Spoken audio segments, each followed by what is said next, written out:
What's up, people? I'm Shaggy, the Opinionated Hippie, continuing my deep dive into Bruce Springsteen's recent box set release as of June 2025, or did it come out in July 2025? Sometime then. I don't actually remember where we are now in time, the continuum of. But a 7 CD box set of previously unreleased, sort of lost albums. And of the 7 CDs, today I'm going to talk about the third CD, Faithless, material recorded in 2005, 2006, a soundtrack for a spiritual Western that was never filmed nor released, nor I don't think anything came of it that I know of. I know very little. I don't own this box set. It is expensive. I wanted to listen to it first. A friend of mine bought it. He's letting me borrow 1 CD at a time, so I'm listening to them each several times, not really doing too much of a deep dive. So these are pretty much my general impressions on hearing Faithless. I think I've heard it 4 times the last couple of days. It's only like 35 minutes long, so it's relatively short. But I've already done the first 2, and I'm going to rank these among the first 2 when I'm done. And not going to play any music, just talk about them. This one, like the previous one, which was the Streets of Philadelphia sessions, is very low-key. This is not a rock album by any stretch of the imagination. This is sort of a country, folk, Western soundtrack adjacent, Americana-y, a little country blues kind of seeps in, lonely, sparse. When you think of Western, I'm not thinking of sort of an action-packed, sort of Clint Eastwood, there's a lot of action in a town and people are killing each other type Western. This is more of like we're moving west. There's some desolate landscapes. We're encountering maybe some trouble every so often from who knows, Mother Nature, other people, who knows. Spiritual is a good word to describe this because it does have a very melancholy, little more laid back, a little more ballady, folky, acoustic than maybe I was wanting, especially after listening to the previous CD, which Streets of Philadelphia was a bunch of like mid-tempo ballads and stuff like that. Some tracks really stood out. So listening to these in order, I'm not sure the sequencing of these 3 helps. CD 1 started out really strong, high energy, a little all over the place, but in a good way. 2 was a little more mid-tempo. Now we're kind of bringing it down even a little bit more, though it does sound nothing like the other ones instrumentally, because it is a lot of acoustic, some nice folky Americana vibes, some harmonica.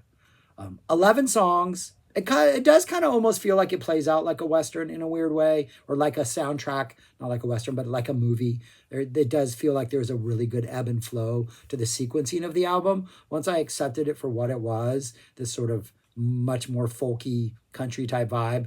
The first listen, I did not enjoy it as much as I did the second listen, and I definitely enjoyed it more the third listen, but in a geographically appropriate sense. In a way, I think I've kind of plateaued out. I'm not sure what deeper secrets this is going to reveal to me in months or years to come. The previous album, I do feel, has a lot to like unravel as I listen to it more. I'm not sure this does, though that doesn't mean it's simple. I just think it's pretty all there as far as what it is. Yeah, as you can tell, this is my least favorite of the 3, to give away that ending. I really was excited to like this because it is a soundtrack for a spiritual Western, but maybe this isn't really exactly his forte, right? Maybe. So some interesting songs on here, though. Opens up with the desert, synthy noises, lonely, desolate. It's an instrumental that kind of leads us into the first official song that's not just a like 1.5-minute instrumental. Where You Going, Where You From? Nice, bright, folky, kind of Americana. We got background singers. We got some acoustic slide guitar action in there. It's got a really awesome rustic country vibe. It definitely sets the tone with some good vibes. There's a little melody section that reoccurs throughout it that kind of reminds me of Bob Dylan's Buckets of Rain. If Buckets of Rain was a little bit brighter and had a little bit more of a optimistic vibe to it. So there's a little bit of Dylan, I think, seeps in here. That sort of acoustic vibe that Dylan had, that sort of Blood on the Tracks, but the more Buckets of Rain, Blood on the Tracks era stuff. The next song is Faithless, which really intimate voice. Like Bruce is on the mic for this. Like he's right there. It's acoustic. It's intimate. The whole gist of the song is I was faithless until I found you. So, it feels like this is not where it belongs. I feel like it hurts the flow of this album. I think we needed something else here. I think this should have either been the opening song, sort of like, hey, this is what we're going to deal with over the course of this album, is this I was faithless and then I found you. I mean, if a story is really, really well written, you can give away the ending from the beginning and watching it play out will be satisfying. Or I think this should be a last song. I don't think it works as the third song. There is something very final about this song. I mean, after all, the entire CD is called Faithless. It just feels like it should close the album more than anything else, but I do think it also kind of works as an opener, especially because the closer on this album is something called My Master's Hand Theme. We have a song earlier called My Master's Hand. This is that theme, like a 3.5 minute acoustic song that really works, and it's a great way to close out the album.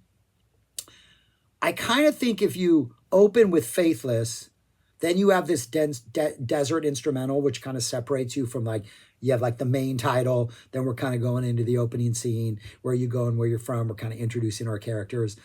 I'm trying to picture what this imaginary Western theme from an imaginary Western, what this Western sounds like in my head as it's playing out. And I think Faithless is in the wrong place. Or something really dramatic happens at this point in the movie. Next, one of the outright highlights of the album for me, All God's Children. This is your back porch, stomping on the wood. The whole short porch is shaking as whoever's playing the guitar is just keeping beat with his cowboy boot. There's almost like a Tom Waits, bluesy, country, gospel-y, ragged vibe to this that's absolutely amazing. I think in the beginning, it's just Bruce and the acoustic, and about a minute and a half in, the bass kind of drops in, and you're like, all right, we're next level on it right here. All God's Children. Absolutely fantastic song. Bigger sound, more energetic. It just feels like whoever this main character is, and whoever this is, whatever scene this is a character establishing some sort of dominance or some sort of theme establishing itself in this Western. But yeah, there's a Tom Waits vibe. He's flirting with Dylan early on, flirting with Tom Waits now. I kind of like this Bruce Springsteen kind of dipping his toes in other areas. I kind of see why he didn't release it, or why nothing ever became of this, because it really doesn't feel like Bruce. But I think if Bruce had released stuff like this, his sort of career arc would be more related to maybe not as extreme as a Neil Young, but maybe more in line with a Tom Waits and the sort of dabbling in different sort of subgenres. So anyways, All God's Children, really, really good song. A Prayer by the River is an instrumental, nice piano, acoustic, kind of calm, nice little slide guitar. I think it's acoustic guitar, slide guitar action just going on that's really kind of peaceful. It's A Prayer by the River. The next song is called God Sent You. And in the song, he prays, and then something shows up. So these two songs feel connected.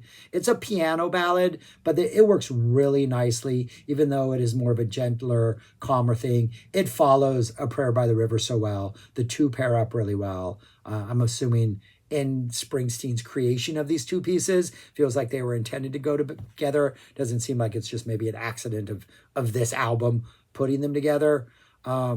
It connects in with the theme of being faithless, connects to the song previous with the prayer, these kind of gospel-ish, gospel-ish-esque backing singers come in and give that prayer, that God's message, a little more weight to it. It's a good song. I like it. Going to California, not the Led Zeppelin song, a folky acoustic little number, kind of bluesy sort of lyrical pattern to this. Gets bigger as we proceed, kind of a nice little number. We're going to get another instrumental next, the Western Sea, some synth, some really calming action.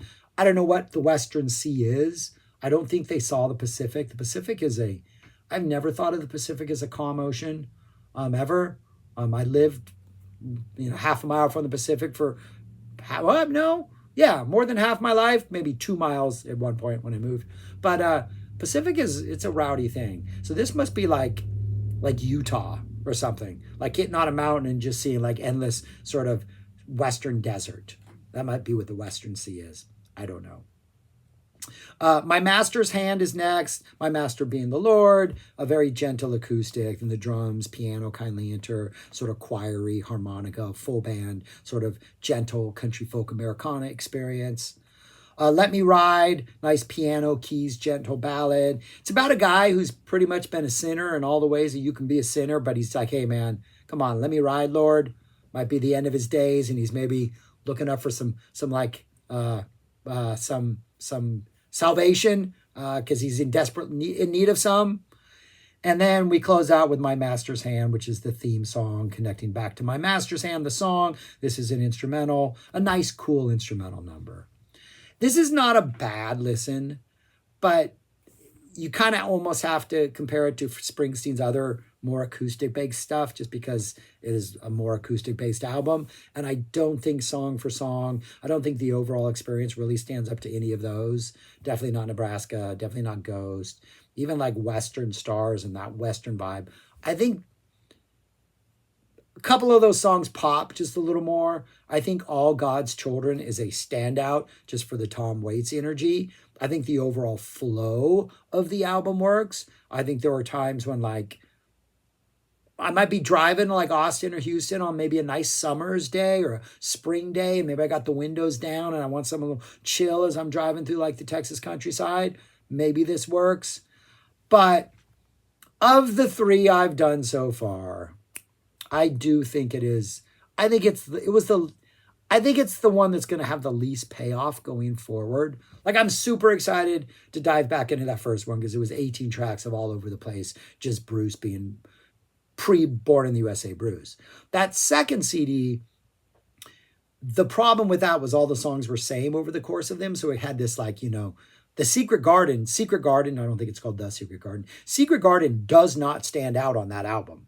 Like, that is a song that I think most people think is this understated Bruce classic. It gets lost in the sameness of that album. And I think there are other songs that are stronger than Secret Garden that pop. And so I'm interested to get into those other sort of non-Secret Garden poppers and see how they resonate after more listens. This one, I like it, but I think I know what it is. I think I get it. It's this attempt to do something different. I bow down to the attempt. I do think it would have been really, really interesting because I think there is at the root a good idea and some strong material. If this material had been given a couple more months and added a couple more songs or fleshed out a couple of ideas or just changed the production on it, I think this would have been an absolutely fascinating entry. And I think it would have helped reshape Springsteen's career because this is a little more of an auxiliary lane. We're on like a frontage road to what he normally does. And I think sometimes you got to take those frontage roads as an artist. Not enough artists do. I'm rambling at this point. That's all I got. Again, I've only listened to each of these three albums so far a handful of times. Have not gone back and listened to 1 and 2 as much as I want to. I have decided already. Well, unless 4, I think I'm going to buy the box set, even though I'm not even halfway through. That's where I'm at. I'm going to wait for the price to drop a little bit, I hope. I'm going to wait and cross my fingers. But I do want these. I've decided that after 3. Now, maybe I change my mind after the next 4, but I don't see that happening. But yeah, that's currently where I stand. But I haven't bought it yet. But anyways, that's all I got. Subscribe, like, share, comment. Do those things you know you do. And all right, peace. Talk to you later.